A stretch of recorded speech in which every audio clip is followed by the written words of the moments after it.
Mirasee. If you have that direct relationship and you can talk with people in depth and in their unique context to understand their needs, that can lead you to really powerful ideas for your courses. And it's also a whole lot easier to sign people up if you've already developed that in-depth personal relationship with them. Hello, and welcome to Course Lab, the show that teaches creators like you how to make better online courses. I'm Danny Iny, the founder and CEO of Mirasee, and I'm here with my co-host, Abe Crystal, the co-founder of Rizuku. Hey, Danny. In each episode of Course Lab, we showcase a course and creator who is doing something really interesting, either with the architecture of their course or the business model behind it, or both. Our guest today is Happi Leopold. Happi is a financial educator, investment strategist, and the founder of Easy Finance Academy. Happi, welcome to the show. Thank you very much, Danny. Thank you, Abby. So let's just start at 30,000 feet. Tell us, you and I know each other quite well, but for the benefit of our listeners, who are you? What do you do? How did you come to be doing it? Tell us your story. I was born and raised in Cameroon, and I came to Canada in 2005. So when I came to Canada, I didn't speak any English, and I barely had $200 on me. So I went to one of the major banks here to open up an account. And I requested to have someone who could speak French. So they get me a gentleman. For some reason, that gentleman opened up two accounts for me, a checking and a savings account. He might have maybe explained to me why he opened those accounts, but because of the language barrier, I didn't really get it. And he also gave me a bank card. So as I was using my bank cards, randomly I would choose sometimes savings, sometimes checking. And then when my statement came for my savings account, I saw $18 and change for withdrawal fees. Because I didn't know the savings account was not meant to be used on a daily basis. I was really pissed because being on a very limited budget, it was taking almost 20% of what I had. So that frustration led me to get people around me to figure out why that fee was actually charged. And then I came across one of the friends who say, just leave us alone. So what is $18? This is just $18, Happi. But I told him this is a big chunk of my budget. And he said, okay, why don't you just go and work in the bank? I said, are you serious? Can I be hired in the bank? He said, of course, yes. But I said, I don't speak any English. He said, then Canada is bilingual, it can hire you. And I, okay, seriously? So, okay, where do I get started? And that gentleman, he was thinking I was joking. I said, no, I'm really serious. Can they hire me? Then he took me online. So we make an appointment. He took me online. He showed me where all the job postings were for most of the major banks here in Canada. And I applied. So I ended up in the investment department with TD Waterhouse. And during my time there, I love really what I do. And people also love me in the team. My client also love me. And at some point, I was given the opportunity to assist client with a minimum of $500,000 to sometimes close to $1 billion. To me, that was really a nice opener. And then, I helped my client to grow their portfolio from 5, 6, even sometimes 8 and 9 figures. And while I was there, I just realized with time that people like the way I explain stuff to them. I was actually seeing even some client who was lining up to talk to me. And what also was surprised to me was the fact that some of those clients, despite the size of the portfolio, some of them do not have maybe an investment degree or anything related to finance. And when I was looking at the size of the account, for some information I was taking for granted, I was like, how did he manage to get there? And then that started getting me to think, am I really at the right spot? How can someone be this wealthy and still coming here for basic information? So this is kind of what starts getting me to think, okay, maybe Happi, you should maybe reconsider your position. Are you at the right spot?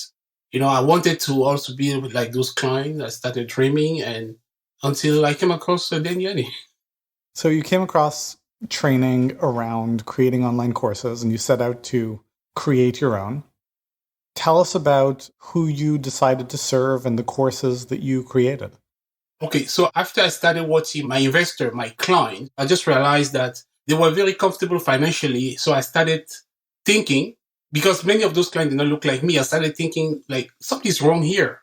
Maybe this is some of the information I'm sharing here I could also be able to share in my own community. Because there were many people like me, maybe who had the same struggle, the same challenges. And I remember there was a day where one of our clients called me. He was from Vancouver, a business client. He called me and I talked to him. We had a maybe over an hour conversation about trading options. And this client say, Happy, I'm going to fly my private jet to get you from Toronto to Vancouver. I want you to come here for a weekend. You're going to work with me if you agree. The call was taped. The call was recorded. And I knew I was not allowed to do so. After that conversation, I went to my boss. I said, listen to this conversation. This client invited me. He said he's going to send his private jet to get me, to fly me from Toronto to Vancouver to show him options. To me, that was like, I really got a goosebump from that conversation. And also started getting me to think, you know what, Happy, maybe you sit here on a gold mine. And I started from that moment serving some of my clients. Then I created my first course, which is a course to demystify the stock market. Because so far, this is one of the challenges people have. So when they think about the stock market, they think about the mystery around it. They think about the fact is a place you can only lose. They think about the risk. So far, I've built 6 courses. So 3 courses on stocks and 3 courses on options. So my first course on stocks will help you to demystify the stock market, what it's about. So when the student come, they can demystify. I tell them exactly what the stock market is about. I'll teach them how to read stock quotes. I will teach them what it takes to be on the stock market. You need a broker. So who is a broker? How do you choose the right one? I'll get them to practice with paper money accounts. I'll show them how to enter real trades, how to buy, how to sell, how to place stop losses. And then I will also help them to open the actual account. So when my students come to my first program, I'll help them to demystify. And by the time they're leaving, so their account is fully open. So they are ready to be on the market. If they want to buy any company, they know how to do it. So that would be my first course. And then my second course is to show them how you can make money when the market is going down, just like right now. So you can make money on the down. So you don't only make money when the market is going up. You can also make money when the market goes down. So this is what I teach my second course. And my third course will be how to understand what is happening now, the geopolitics, how is that related to your portfolio, how to put together a portfolio. So how do you diversify? Besides stocks, there are also some other asset classes like bonds. And I also get them to understand so if you want to trade, you can go into options. That would be using like a limited budget with leverage that can give you good exposure, maybe to be successful. I guess, can you talk us through a bit? What have been your challenges in helping people learn these more? They're fairly in-depth and somewhat tactical topics in some ways. What have been the challenges in helping people learn in this domain, and how have you addressed those challenges and helped people learn effectively? Yeah, my challenge number one is the fact that people don't believe that the stock market is a place, it's a safe place where you can actually learn and really make money. People confuse the stock market with just a gambling, So they confuse the stock market for gamble. And so I need to take the time now to get them to understand exactly what it's about. But once they figure out what it's not just like a casino, once they understand that you cannot get rich overnight, once they understand that it takes real education to get into it, some people usually they want to go to the next level. So my first course, even before my courses, I do like a webinar, usually 2 hours webinar where I get them to understand, first of all, where I prepare them to understand what they should be expecting. And then once they are there, they can take my first course. And the way I design the course, so when you take the first one, then you realize you need to take the second one and the third one.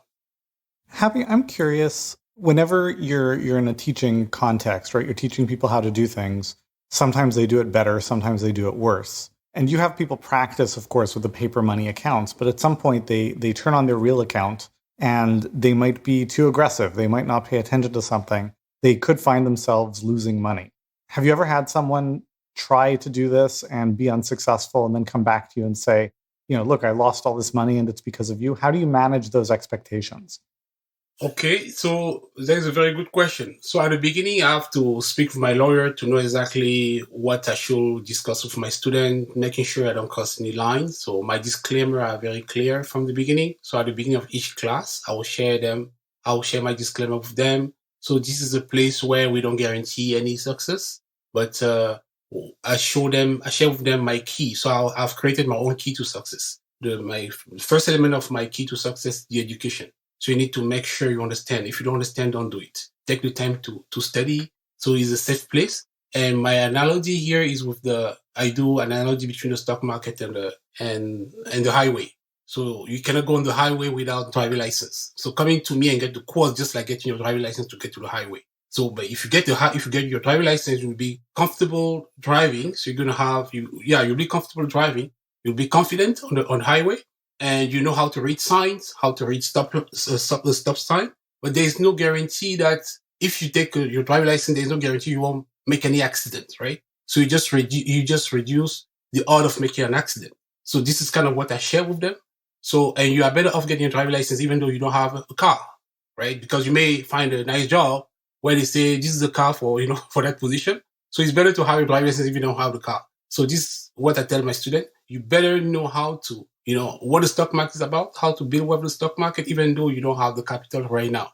And this is another tool also to beat the inflation. So my student understand very well. And also during our journey, because my courses are 6 sessions, and I provide them with 6 months of coaching as well. So during those coaching, I put a lot of emphasis on the fact that this is not advice. This is just giving you information. So I'm just giving you this for education purposes. So the last decision will be yours. And they fully understand that. But I have also some students, and I have a community of my students so I can see their result. I also encourage them to share, their wins, to share their failures. And we need to reflect on what did not work.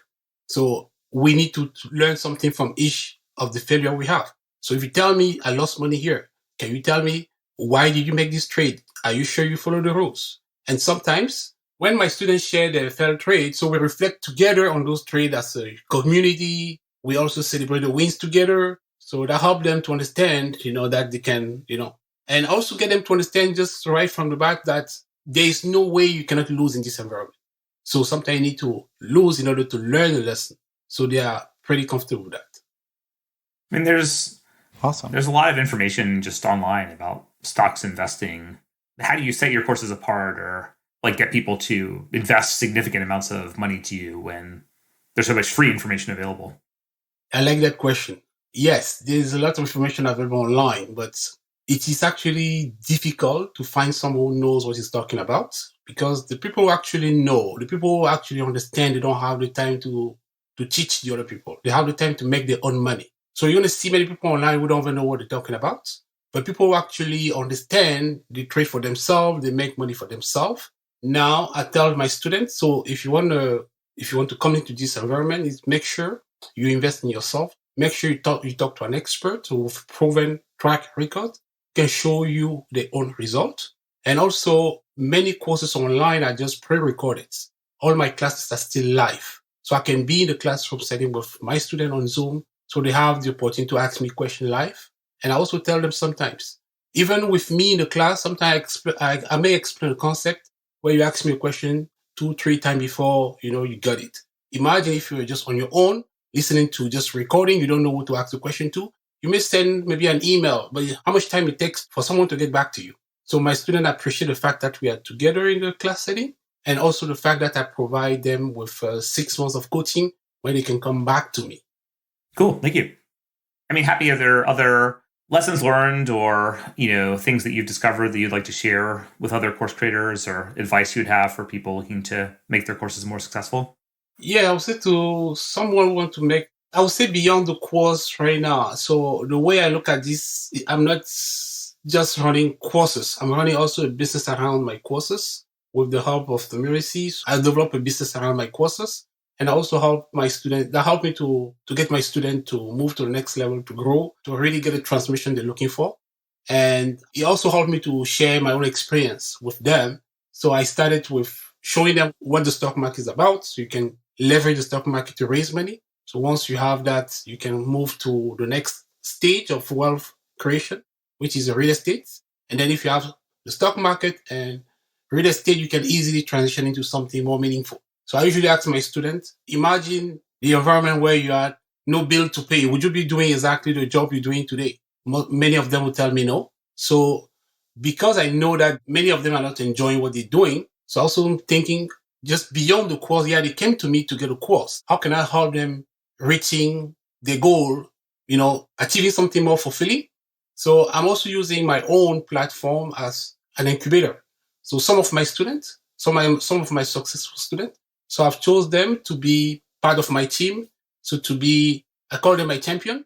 So I'm training them to be coaches. And the goal is also to, if they succeed, I want them to be tomorrow leaders. I want them to be part of my team. I want them to grow as well so they can see that transformation I'm really talking about.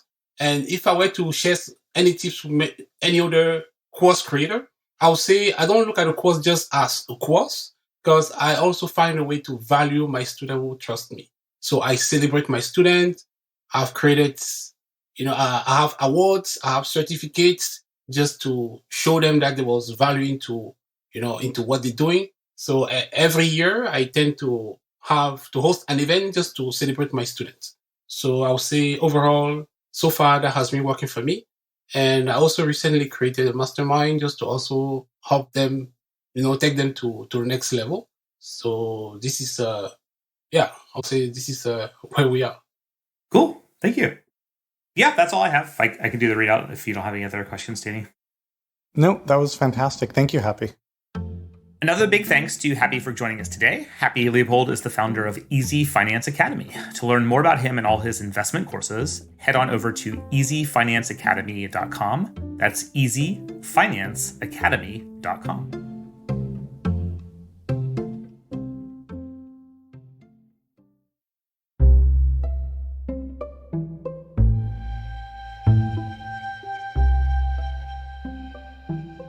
Now stick around for my favorite part of the show, where Abe and I will pull out the best takeaways for you to apply to your course. Abe, what jumped out to me the most was, so Happi's operating in a niche where he teaches people how to make money. And this is like the kind of stereotypical, archetypal, everyone thinks, oh, it's easy to build courses and sell them for lots of money when you're teaching people how to make money.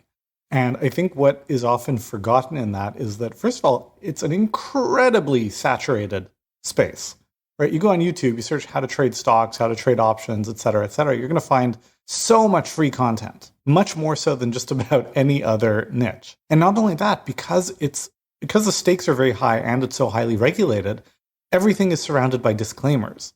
So he's like, not only can you find a ton of free information out there, but also, I want to make very clear that there is no guarantee that any of this will work, and you could be unsuccessful, and I want to be super upfront about that. And yet, in spite of that, he has been able to carve out a niche for himself and do very, very well. But I think just that context is important to keep in mind for everyone who's like, oh, well, it's easy if you're teaching people how to make money. It's like, no, in a lot of ways, it's much harder. So I thought that was just instructive to see and have that pointed out. Abe, what jumped out to you? Yeah. I mean, what do you see as the lessons there that are applicable for other people, creating courses in not necessarily in finance, although it could be, but in any very saturated area like that? What could they learn from Happi's experience? Well, anytime you're going into a saturated space, you want to look at what is not available or common or easy to find in the space. So to his point, right, there is a ton of free information out there, videos on YouTube, articles, etc. There is not a lot of access to an instructor who cares and is qualified. And so all of his courses are delivered live, even though the direction where everyone wants to go is pre-recorded courses, set it and forget it. You don't have to touch it. It just, makes money while you sleep sort of thing. But that would be much harder to do in a premium way on a topic like this that is so saturated with free information. People are like, no, I want to be able to be there and talk to a teacher. The 6 months of coaching that he offers where people can get input and workshop their trades and the things that they're considering and do the practice work with paper trading, paper money, I think is what he called it, where it's essentially it's a practice account. You're not using real money, but you get to see how it would work in real life. Being able to get that hands-on practice and get that guidance and feedback and have it all be interactive and live, that's what sets it apart. And that's what would work in a lot of contexts, right? When I think about another saturated niche, which is health and wellness and weight loss and that sort of thing, very similar. And we've interviewed people on the show who are doing very well in a very analogous way, right? Charging premiums for access and support and coaching and interaction. And, the same would apply in any number of saturated niches. So if the space is saturated, you want to look at, well, what is it saturated with and what is missing that people would want and value? And I guess the other piece of his story was like, it's not like he sat down one day and said, I should build a course about stocks and investing. This came out of years of work with people and building relationships, hearing their questions, and they were essentially demanding that he create this course because they had questions and they wanted to learn from him. That sometimes gets overlooked as a way to get into building courses or having an education-based business is, just working personally with people first. In a lot of cases, that might be in more of a coaching capacity. In his case, it was doing like financial advising. But if you have that direct relationship and you can talk with people in depth and in their unique context to understand their needs, that can lead you to, really powerful ideas for your courses. And it's also a whole lot easier to sign people up if you've already developed that in-depth personal relationship with them. It's also an important validation step. I mean, this idea that you go straight from, I think I've figured this out, to now I should teach about it. There's a missing piece in the middle, which is, let me help some people with this and make sure I actually know it as well as I think I do, and I understand the boundary conditions on where it works and where it doesn't. So yeah, very important. The other thing that I thought was interesting, we didn't go into a lot of depth or detail on it, but he has not just a course, he has a suite of courses, right? He has 3 courses on stocks and 3 courses on options. And they daisy chain very well from one to the next. And so people join one course and pretty soon they've taken a handful of courses. There's kind of like an internal funnel going on after someone has become a customer. And I thought that was a very clever setup for a logical progression where every course gives people exactly what was promised and then some. They're happy with what they got out of it. They're like, oh, this is a big topic and there is more and I want to move on to the next one. That's all I got. Do the readout. Thank you for listening to Course Lab. I'm Abe Crystal, co-founder and CEO of Riziku, here with Danny Eady, founder and CEO of Mirasee. Course Lab is part of the Mirasee FM podcast network, which also includes such shows as Making It and Once Upon a Business. This episode of Course Lab was produced by Cynthia Lamb. Jeff Govertson assembled the episode. Danny Eady is our executive producer, post-production by Post Office Sound. Another thanks to Happi Leopold for coming onto the show today. Remember, you can learn more about him over at easyfinanceacademy.com. To make sure you don't miss anything we've got coming up on Course Lab, follow us on Apple Podcasts, Spotify, or wherever you're listening right now. And if you like the show, we'd love it if you could leave us a star review. It really does make a difference. Thank you, and we'll see you next time.